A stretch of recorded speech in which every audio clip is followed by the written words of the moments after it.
గట్ల TV news కి స్వాగతం. ముందుగా బులెటిన్ లో హెడ్లైన్స్. ఫిలిప్పీన్స్ లో శుక్రవారం సంభవించిన తీవ్ర తుఫాను రాయ్ తీవ్రతకు భారీ స్థాయిలో పెరుగుతోన్న మరణించిన వారి సంఖ్య 375కు చేరిన మరణాలు.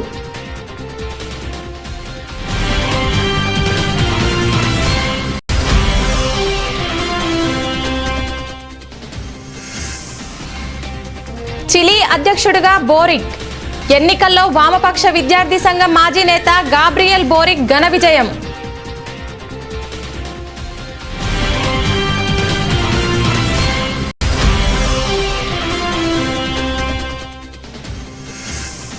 పార్లమెంటు శీతాకాల సమావేశాల్లో వ్యక్తిగత విమర్శలు, శాపనార్థాలు పెట్టిన జయా బచ్చన్.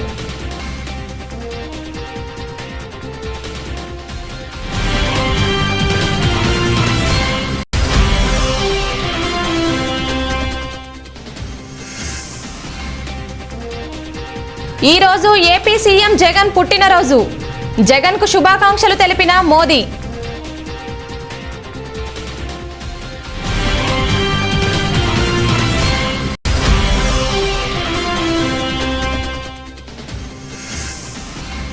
సీఎం నివాసంలో ఘనంగా ముఖ్యమంత్రి వైఎస్ జగన్మోహన్ రెడ్డి జన్మదిన వేడుకలు. మంత్రుల సమక్షంలో కేక్ కట్ చేసిన సీఎం జగన్.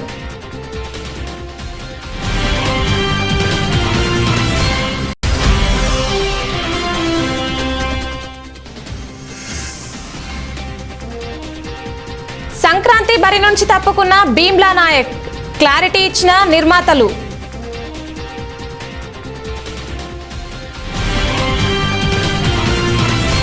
ఫిలిప్పీన్స్ లో శుక్రవారం సంభవించిన తీవ్ర తుఫాను రాయ్ తీవ్రతకు మరణించిన వారి సంఖ్య భారీ స్థాయిలో పెరుగుతోంది.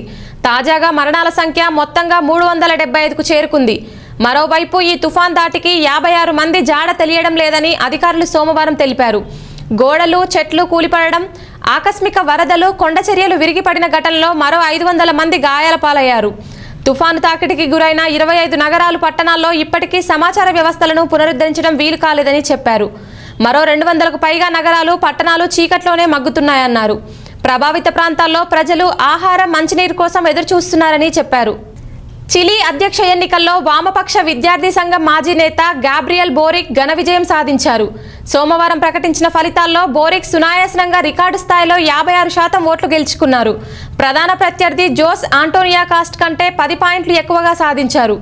దేశ పాలనా పగ్గాలు చేపట్టిన ఆధునిక ప్రపంచ యువనేతల్లో ఒకరిగా అత్యంత పిన్న వయస్కుడైన చిలీ అధ్యక్షుడిగా బోరిక్ నిలిచారు.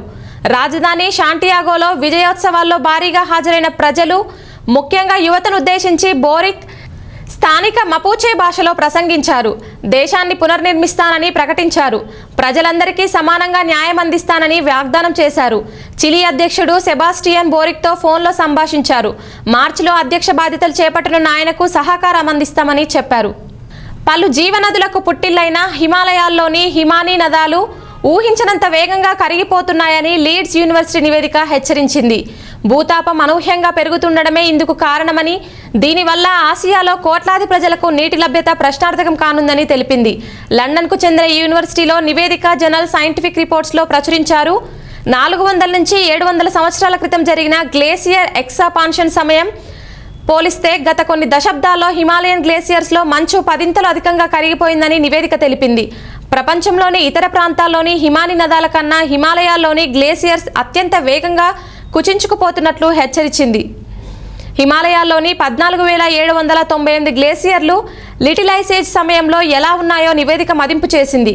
అప్పట్లో ఇవి 28,000 చదరపు కిలోమీటర్ల మేర వ్యాపించి ఉండగా ప్రస్తుతం 19,600 చదరపు కిలోమీటర్లకు పరిమితమయ్యాయని, అంటే దాదాపు 40% మేర కుంచుకుపోయాయని తెలిపింది. ఆ సమయంలో మంచు కరుగుదల కారణంగా ప్రపంచ సముద్ర మట్టాలు 0.92 నుంచి 1.38 మీటర్ల చొప్పున పెరిగాయని, ప్రస్తుత మంచు కరుగుదల అంతకు 10ంతలు అధికంగా ఉందని నివేదిక రచయిత జోనానాథ్ కార్విక్ చెప్పారు. మానవ ప్రేరిత శీతోష్ణ స్థితి మార్పుల కారణంగా మంచు కరిగే వేగం పెరిగిందన్నారు. పార్లమెంటు శీతాకాల సమావేశాలు వాడివేడిగా సాగుతున్నాయి. పలు కీలక అంశాలపై విపక్షాలు అధికార పార్టీని ఇరుకున పెడుతున్నాయి. ఈ క్రమంలో సోమవారం రాజ్యసభలో వ్యక్తిగత దూషణలు చోటు చేసుకున్నాయి. సమాజ్వాద్ పార్టీ ఎంపీ జయా బచ్చన్ రాజ్యసభ వేదికగా శాపనార్థాలు పెట్టారు. ఓ ఎంపీ జయా బచ్చన్ ఉద్దేశించి వ్యక్తిగత విమర్శలు చేయడంతో సహనం కోల్పోయిన జయా బచ్చన్ సదరు ఎంపీని శపించారు. ఆ వివరాలు: మాదక ద్రవ్యాల కట్టడికి సంబంధించిన బిల్లుపై సోమవారం రాజ్యసభలో చర్చ జరిగింది. ఈ సమయంలో జయా బచ్చన్ ఎవరిని టార్గెట్ చేసి విమర్శించలేదు, కానీ ట్రెజరీ బెంచీలపై ఆరోపణలు చేశారు. అంతేకాక అధికారంలో ఉన్నవారు విపక్షాల వాదనలు పట్టించుకోవడం లేదని అసంతృప్తి వ్యక్తం చేశారు. ప్రముఖ బౌద్ధ గురువు దలైలామాను ఆర్ఎస్ఎస్ చీఫ్ మోహన్ భగవత్ కలిశారు. ధర్మశాలలోని దలైలామా నివాసానికి వెళ్లిన మోహన్ భగవత్ దాదాపు గంటసేపు ఆయనతో చర్చలు జరిపారు. కరోనా నేపథ్యంలో ఇన్ని రోజులు తనను కలవడానికి దలైలామా అనుమతికి ఇవ్వలేదు. ఈ నెల 15 నుంచి కలిసేందుకు అవకాశం ఇస్తున్నారు. ఈ సందర్భంగా ప్రవాస టిబెటిన్ అధ్యక్షుడు పెంపా తెర్సింగ్, ఆయన మంత్రివర్గం, టిబెటిన్ పార్లమెంటు స్పీకర్ సోనం టెంఫెల్ని కూడా మోహన్ భగవత్ కలిశారు. హిమాచల్ ప్రదేశ్లోని ధర్మశాల, కాంగ్రాలో 5 రోజుల పర్యటనలో భగవత్ ఉన్నారు. ఈ సందర్భంగా మీడియాతో ఆయన మాట్లాడుతూ ప్రపంచవ్యాప్తంగా నెలకొన్న పరిస్థితులపై దలైలామాతో చర్చించినట్లు తెలిపారు. ఈ రోజు ఏపీ ముఖ్యమంత్రి వైఎస్ జగన్ పుట్టినరోజు. ఈ సందర్భంగా జగన్కు ప్రధాని మోదీ శుభాకాంక్షలు తెలిపారు. ఏపీ సీఎం జగన్ గారికి పుట్టినరోజు శుభాకాంక్షలు. ఆయనకు భగవంతుడు మంచి ఆరోగ్యాన్ని, సంపూర్ణ జీవితాన్ని ఇవ్వాలని ప్రార్థిస్తున్నా అంటూ ట్వీట్ చేశారు. 1972 డిసెంబర్ 21న జమ్మలమడుగులో జగన్ జన్మించారు. మరోవైపు జగన్ జన్మదినాన్ని రాష్ట్ర వ్యాప్తంగా వైసీపీ శ్రేణులు ఘనంగా నిర్వహిస్తున్నారు. రక్తదానం, అన్నదానం, మొక్కలు నాటడం, దుప్పట్లు, పండ్లు పంచడం వంటి కార్యక్రమాలను కార్యకర్తలు చేపట్టారు. ఉపరాష్ట్రపతి వెంకయ్యనాయుడు మనవరాలు నిహారిక రిసెప్షన్ ఢిల్లీలో వైభవంగా జరిగింది.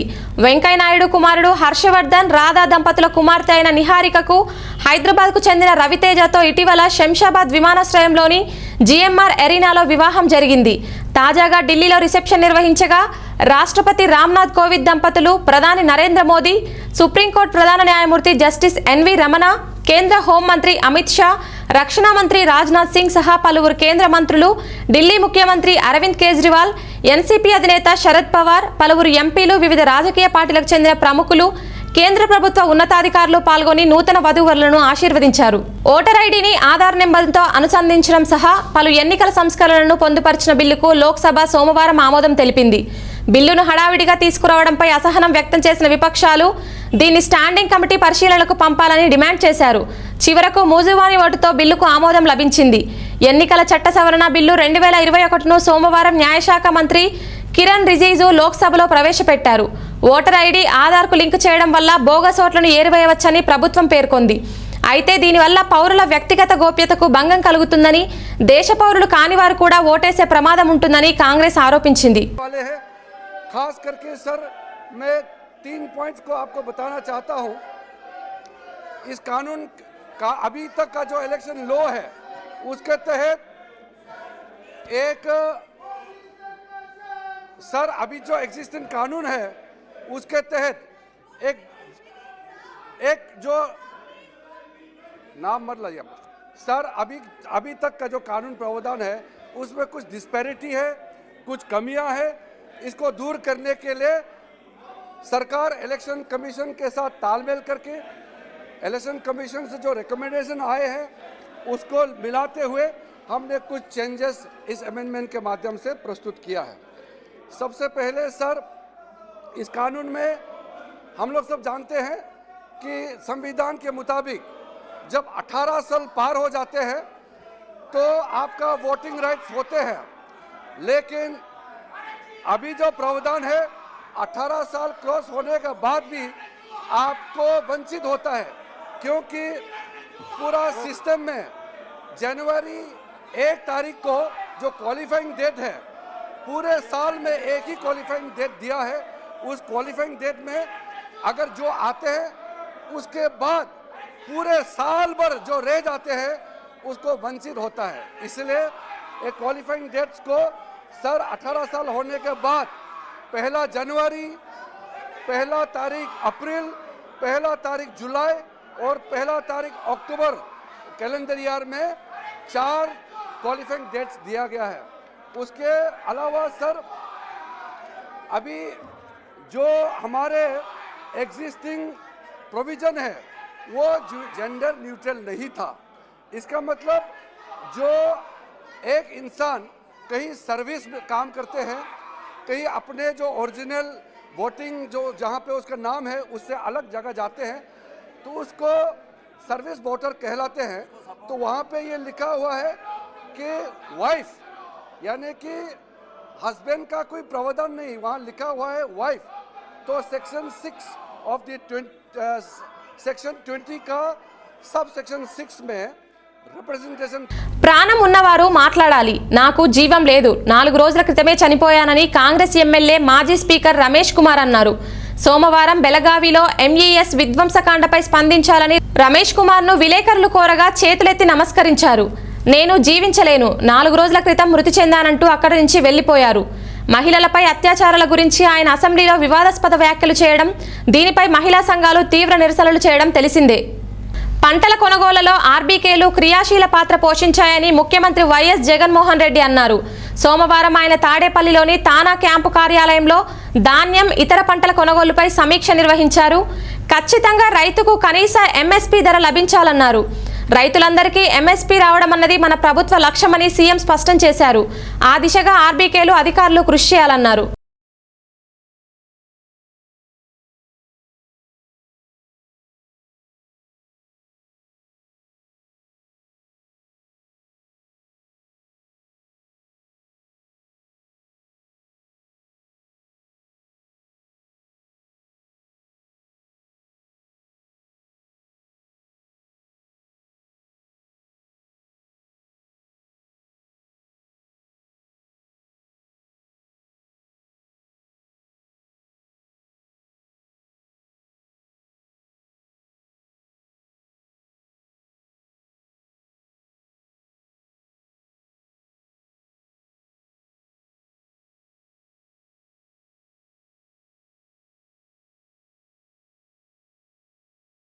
ఏపీలో మరో భారీ పరిశ్రమ వచ్చే అవకాశాలు కనిపిస్తున్నాయి.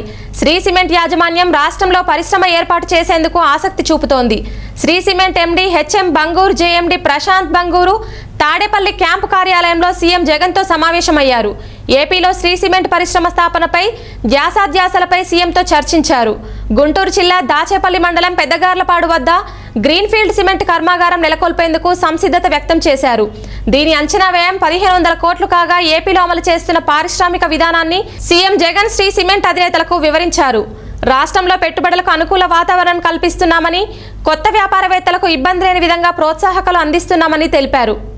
I find very nice to say that Chief Minister is working wholeheartedly to improve the state or the position of the state. He is like the chief executive of a company, taking the best care of the state. He wants states to develop. He wants people to earn more. That's why when he knew that we are serious about putting up the project, he also wants lot of industrialization, lot of income generating scheme in the state. So I have no doubt that future our growth rate of this state will be better than the Indian growth rate. Right now also it is higher, but with time to come, with this mindset, the economy here will be booming. And one of the reasons we are putting here, that past everybody knows.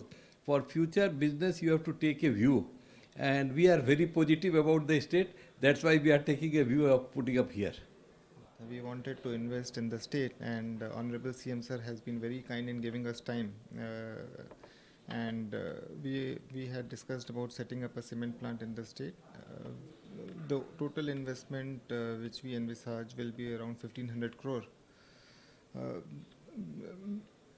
Hopefully, we expect the plant to be online in 24 months. So we had a very fruitful discussion, and he was very warm and inviting. He extended his full support. His team was there. The team, we shared all the relevant points of discussion, and we hope to move very fast. పశ్చిమ గోదావరి జిల్లా తణుకులో CM YS Jagan పర్యటించారు. జగనన్న సంపూర్ణ గృహ హక్కు పథకానికి శ్రీకారం చుట్టారు. తణుకు చేరుకున్న సీఎం అక్కడి నుంచి నేరుగా తణుకు జెడ్పీ బాలుర హైస్కూల్లో జరిగే బహిరంగ సభ వద్దకు చేరుకున్నారు. జగనన్న సంపూర్ణ గృహ హక్కు పథకాన్ని ప్రారంభించారు. అనంతరం ప్రజలను ఉద్దేశించి మాట్లాడారు.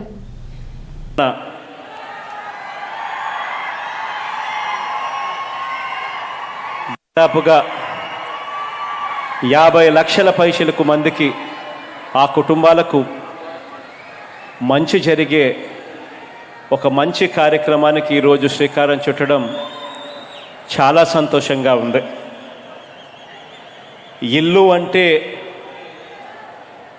కేవలం ఇటుకలు, స్టీలు వీటితో కట్టిన ఒక కట్టడం మాత్రమే కాదు.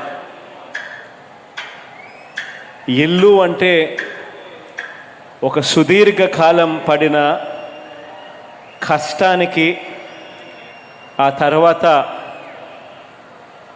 ఒక ఇల్లు కట్టుకుంటే ఆ ఇంట్లో సంతోషాలకు, ఆనందాలకు వారికి అది సజీవ సాక్షిగా మిగులుతుంది.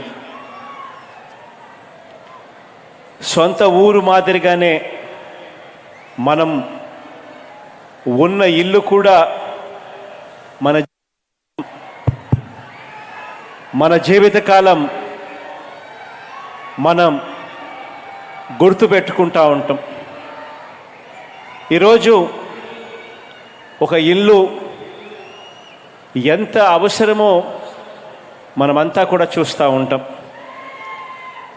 కుటుంబంలో రూపాయి కూడా ఖర్చు పెట్టుకుంటూ, రూపాయి కూడా మిగిలించుకుంటూ, ఆ మిగిలించుకున్న ప్రతి రూపాయితోనూ చివరికి తమ పిల్లలకి ఏదైనా ఒక ఆస్తిగా కూడా ఇవ్వడానికి ముందుకు వేసే పరిస్థితి ఏదైనా ఉంటుంది అని అంటే అది ఒక చక్కటి ఇల్లు కట్టుకొని ఆ ఇంటిని వాళ్ళు బ్రతికినంత కాలం అనుభవించి ఆ తర్వాత వాళ్ళ తదనంతరం ఒక ఆస్తిగా ఆ ఇంటిని తమ పిల్లలకి ఇవ్వాలి అని చెప్పి చాలామంది రూపాయి కూడా పొదుపు చేసుకుంటూ ఇల్లు కట్టుకుంటారు. ఈరోజు అటువంటి కళని ఈరోజు నిజం చేస్తూ ఇప్పటికే వైఎస్ఆర్సీపీ కేంద్ర కార్యాలయంలో సోమవారం ఏర్పాటు చేసిన మీడియా సమావేశంలో కొడాలి నాని మాట్లాడారు. పంట వేసుకోవడం రైతు ఇష్టం, మనం కేవలం సలహాలు ఇవ్వడమే. ఎంత వరి ధాన్యం వచ్చినా ప్రతి గింజ కొనుగోలు చేస్తాం. ధాన్యం కొనుగోళ్లలో రైతులకు ఇబ్బంది లేకుండా ఆర్బీకేల ద్వారా చేయాలని సీఎం వైఎస్ జగన్మోహన్ రెడ్డి ఆదేశించారు. తడిసిన ధాన్యంతో సహా ప్రతి గింజను కొనుగోలు చేయాలని సీఎం చెప్పారు. కేవలం 21 రోజుల్లో వారికి పేమెంట్ ఇవ్వాలన్నారు. పక్కనున్న రాష్ట్రాల్లో బహిరంగంగా కొనుగోలు చేయలేమని కేంద్ర రాష్ట్ర ప్రభుత్వాలు చెప్తున్నాయి, కానీ మనకు ఇబ్బందులు ఉన్నా కొనుగోలు చేస్తున్నామన్నారు. పార్లమెంటు చట్టం వల్ల దొంగ ఓట్ల బెడద తగ్గుతుంది. చంద్రబాబు కుప్పంలో 10,000కు పైగా దొంగ ఓట్లు చేర్చారు. ఇలాంటి వారికి ఇలాంటి నిర్ణయం వల్ల చెక్ పడుతుంది. చంద్రబాబు ముఖం చూసి అప్పులు ఇస్తామని అన్నారట, జగన్ను చూసి ఇవ్వడం లేదన్నారు. ఇప్పుడు మళ్ళీ అదే నోటితో జగన్ విపరీతంగా అప్పులు చేశారు అంటారు. అన్ని పరిశీలించే బ్యాంకులు అప్పులు ఇస్తాయి. ఇక్కడ పెట్టే పెట్టుబడులు తీర్చే పరిస్థితి చూస్తే బ్యాంకులు అప్పులు ఇస్తాయని మంత్రి నాని తెలిపారు. అని చెప్పి ముఖ్యమంత్రి గారు చెప్పారు. అదేవిధంగా చిన్న లోటుపాట్లు ఉంటే వాటిని కూడా సరిచేసుకుని ఉన్నతాధికారులు కాడి నుంచి, మంత్రుల దగ్గర నుంచి జిల్లా అధికారుల వరకు ఈ రైతుల దగ్గరికి వెళ్ళమని చెప్పి వాళ్ళకి ఏ రకంగా కొనుగోళ్లు జరుగుతున్నాయి, ఇంకేమన్నా బెటర్మెంట్ చేయాల్సినటువంటి సలహాలు, అక్కడ ఉన్నటువంటి ఇబ్బందులను ప్రాక్టికల్గా మీరు కూడా చూసి ఎటువంటి చిన్న ఇబ్బంది కూడా లేకుండా వాటిని కొనుగోలు చేయమని చెప్పి ముఖ్యమంత్రి గారు ఆదేశించారు. ఇప్పటికే ఆ పనిలో యంత్రాంగం కానీ మేము కానీ ఉన్నాం. ఈ రోజు నుంచి ఇంకా పెద్ద ఎత్తున అంటే ఈ సంక్రాంతి వరకు ఈ 15-20 రోజులు కూడా ఇంకా పెద్ద ఎత్తున ధాన్యం మరి మాకు సేకరించడానికి మా ముందుకు వస్తాయి.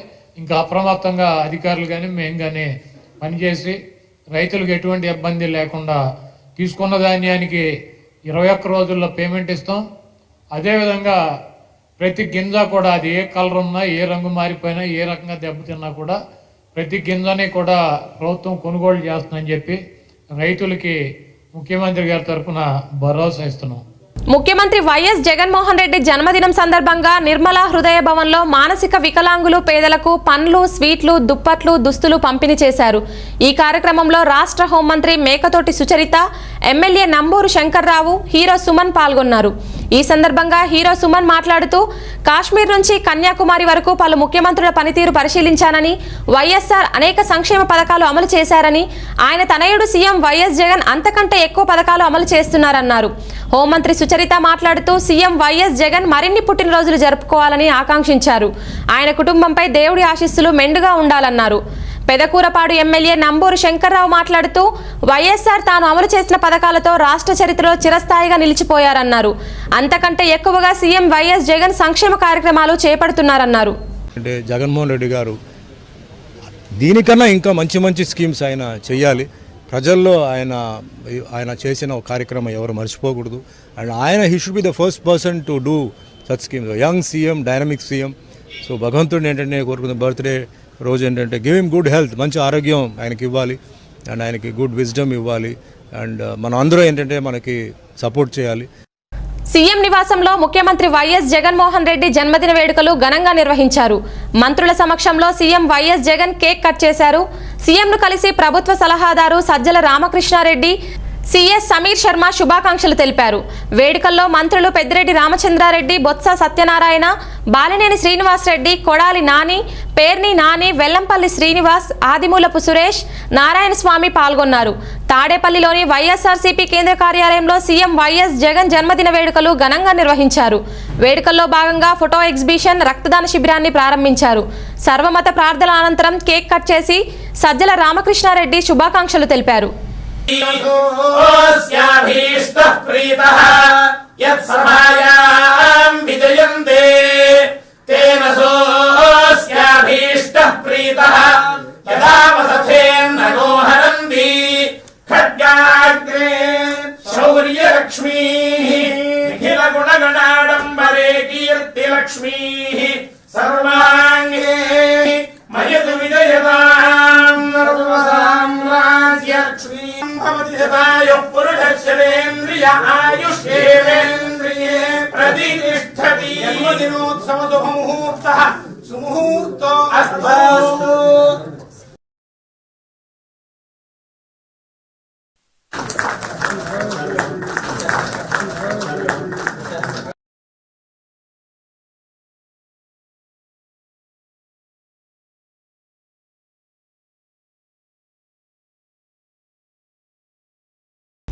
పవన్ కళ్యాణ్ రానాల మల్టీస్టారర్ చిత్రం భీమ్లా నాయక్ పోస్ట్ పోన్ అయ్యింది. సంక్రాంతి పండుగ సందర్భంగా జనవరి 12న విడుదల కావాల్సిన ఈ మూవీ రిలీజ్ డేట్ను తాజాగా మేకర్స్ వాయిదా వేశారు. సంక్రాంతి బరిలో పాన్ ఇండియా చిత్రాలు రిలీజ్ కారణంగానే భీమ్లా నాయక్ వెనక్కి తగ్గినట్లు తెలుస్తోంది. ఈ సంక్రాంతి తమ సినిమాకు రిలీజ్ చేస్తామని, ఈ విషయంలో తగ్గేదేలే అంటూ పట్టుబట్టిన నిర్మాత నాగవంశీ దిల్ రాజు కోరిక మేరకు తగ్గినట్లు సమాచారం. కాగా రాధేశ్యామ్, RRR మూవీలు రిలీజ్ కానుండడంతో నిర్మాత దిల్ రాజు థియేటర్ల ఇబ్బందులు, ఇతర సమస్యలు వివరించి నిర్మాతలను ఒప్పించారు. దీంతో భీమ్లా నాయక్ను శివరాత్రి సందర్భంగా ఫిబ్రవరి 25న రిలీజ్ చేయబోతున్నట్లు మేకర్స్ ప్రకటించారు. ఇక ఈ సంక్రాంతికి RRR, రాధేశ్యామ్ పాన్ ఇండియా చిత్రాలు మాత్రమే విడుదల కాబోతున్నాయి. సో ఇలా మా గిల్డ్లో ఈ రిలీజెస్ గురించి కానీ అదర్ ఇష్యూస్ వచ్చినప్పుడు అందరం కూర్చొని అన్ని సార్ట్అవుట్ చేసుకునే ప్రయత్నాలు చేస్తే ముందుకెళ్తున్నాం.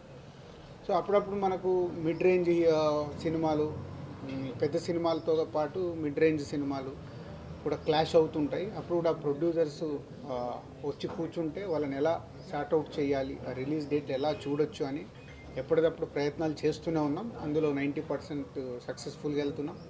ఎందుకంటే ఇప్పుడు స్పెషల్గా ఇది పాండమిక్, ఇది ఎప్పుడు సెకండ్ వేవ్ కూడా అయిపోయింది. ఇప్పుడు థర్డ్ వేవ్ గురించి ప్రపంచవ్యాప్తంగా డిస్కషన్లో ఉంది. అదేం అగ్రెసివ్గా లేదు కానీ డిస్కషన్ ఎప్పటికప్పుడు జరుగుతూనే ఉన్నాయి.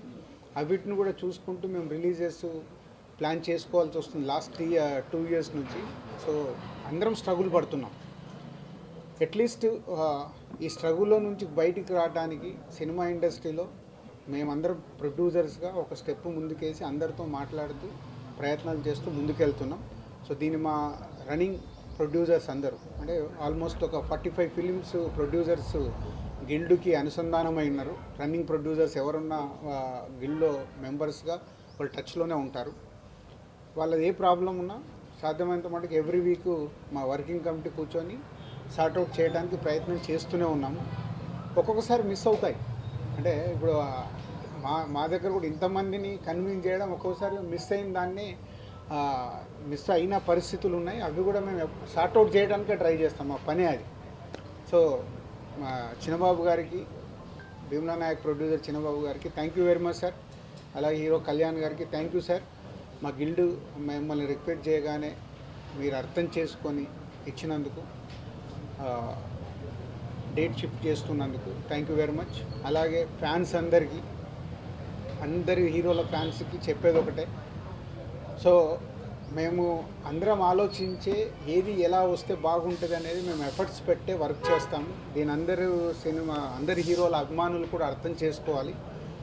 ఒకసారి డేట్ అనౌన్స్ చేశాం కదా, రాలేకపోతున్నామని మీకు ఒక ఫ్రస్ట్రేషన్ ఉంటుంది. మీ హీరో సినిమా ఎప్పుడు తొందరగా వస్తే చూడాలని మీకు ఉంటుంది, అలాగే మాకు ఉంటుంది ఎప్పుడు తొందరగా రిలీజ్ చేయాలని. బట్ కొన్ని సిచ్యువేషన్స్ని మేము ఇలా అందరం మాట్లాడుకొని చేస్తున్నప్పుడు అందరు అభిమానులు కూడా అర్థం చేసుకోవాలి. ఏ హీరో అభిమానులైనా ప్రతి హీరోకి ఇలాగే వస్తూ ఉంటుంది, మీరు అందరూ అర్థం చేసుకుంటారని కోరుకుంటూ thank you very much. Team India star ఆటగాడు కేఎల్ రాహుల్ పై మాజీ క్రికెటర్ సబా కరీం ప్రశంసల జల్లు కురిపించాడు. టీ20, వన్డే టెస్టు 3 ఫార్మాట్లలోనూ అద్భుతంగా రాణిస్తున్నారని, దక్షిణాఫ్రికా పర్యటన నేపథ్యంలో టెస్టు జట్టు వైస్ కెప్టెన్గా అతడి ఎంపిక 100కి 100 పాళ్ళు సరైందే అన్నారు. టెస్టుల్లో వైస్ కెప్టెన్గా ప్రమోషన్ పొందిన పరిమిత ఓవర్ల సారథి రోహిత్ శర్మ గాయం కారణంగా సిరీస్కు దూరమైన సంగతి తెలిసిందే. ఈ క్రమంలో అతడి స్థానంలో విరాట్ కోహ్లీకి డిప్యూటీగా కేఎల్ రాహుల్ను ఎంపిక చేశారు. ఈ విషయంపై స్పందించిన మాజీ సెలెక్టర్ సబా కరీం, బీసీసీఐ సరైన సమయంలో సరైన నిర్ణయం తీసుకుందన్నారు. ఈ మేరకు అతడు మాట్లాడుతూ, దక్షిణాఫ్రికా సిరీస్ నేపథ్యంలో ఆచితూచి అన్ని విధాలుగా ఆలోచించి కేఎల్ రాహుల్ను టీమిండియా వైస్ కెప్టెన్గా ఎంపిక చేస్తున్నట్లు ప్రకటించారు. విరాట్ కోహ్లీకి కూడా రోహిత్ గైర్హాజరీలో ఇదే కరెక్ట్ ఛాయిస్. నిజానికి భవిష్యత్తులో కేఎల్ రాహుల్ కెప్టెన్ అయ్యే అవకాశాలున్నాయి. దేశీయ స్టాక్ మార్కెట్ మంగళవారం ఉదయం లాభాలతో మొదలైంది. ఉదయం 9:40 సమయంలో నిఫ్టీ 137 పాయింట్లు లాభపడి 16,751 పాయింట్ల వద్ద ట్రేడ్ అవుతోంది. మరోవైపు బీఎస్ఈ సెన్సెక్స్ 478 పాయింట్ల లాభంతో 56,300 పాయింట్ల వద్ద ట్రేడ్ అవుతోంది. మార్కెట్లో నిఫ్టీ సెన్సెక్స్ టాప్ గైనర్స్గా Titan company, HCL tech, Tata steel, tech Mahindra, విప్రోలు నిఫ్టీలో టాప్ లాసర్స్గా Cipla, Hero motor corp, Eicher motors ఉన్నాయి. ICICI, Reliance, Bajaj finance, Tata motors, Wipro లాభాల బాటలో ట్రేడ్ అవుతున్నాయి. ఆసియా మార్కెట్లో సానుకూల ప్రభావం, దేశీయ కంపెనీల భారీ ఒప్పందాల నడుమ స్టాక్ మార్కెట్ సూచీలు లాభాలు పట్టినట్లు నిపుణులు చెబుతున్నారు.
బులెటిన్ ముగించే ముందు హెడ్లైన్స్ మరొకసారి.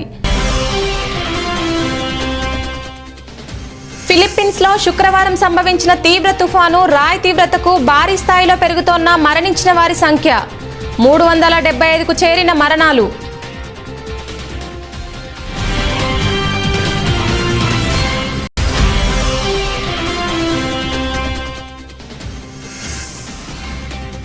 చిలీ అధ్యక్షుడిగా బోరిక్, ఎన్నికల్లో వామపక్ష విద్యార్థి సంఘం మాజీ నేత గాబ్రియల్ బోరిక్ ఘన విజయం.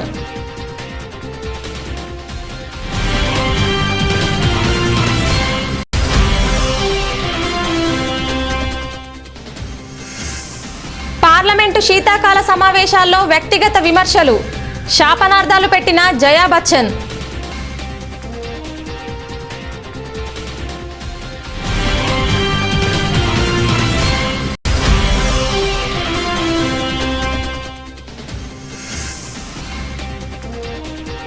ఈ రోజు ఏపీ సీఎం జగన్ పుట్టినరోజు.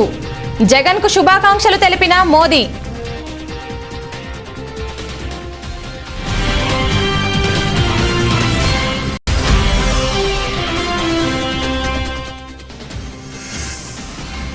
సీఎం నివాసంలో ఘనంగా ముఖ్యమంత్రి వైఎస్ జగన్మోహన్ రెడ్డి జన్మదిన వేడుకలు. మంత్రుల సమక్షంలో కేక్ కట్ చేసిన సీఎం జగన్.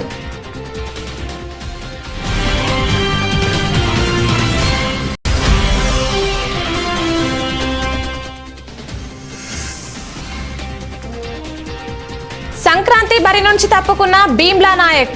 క్లారిటీ ఇచ్చిన నిర్మాతలు.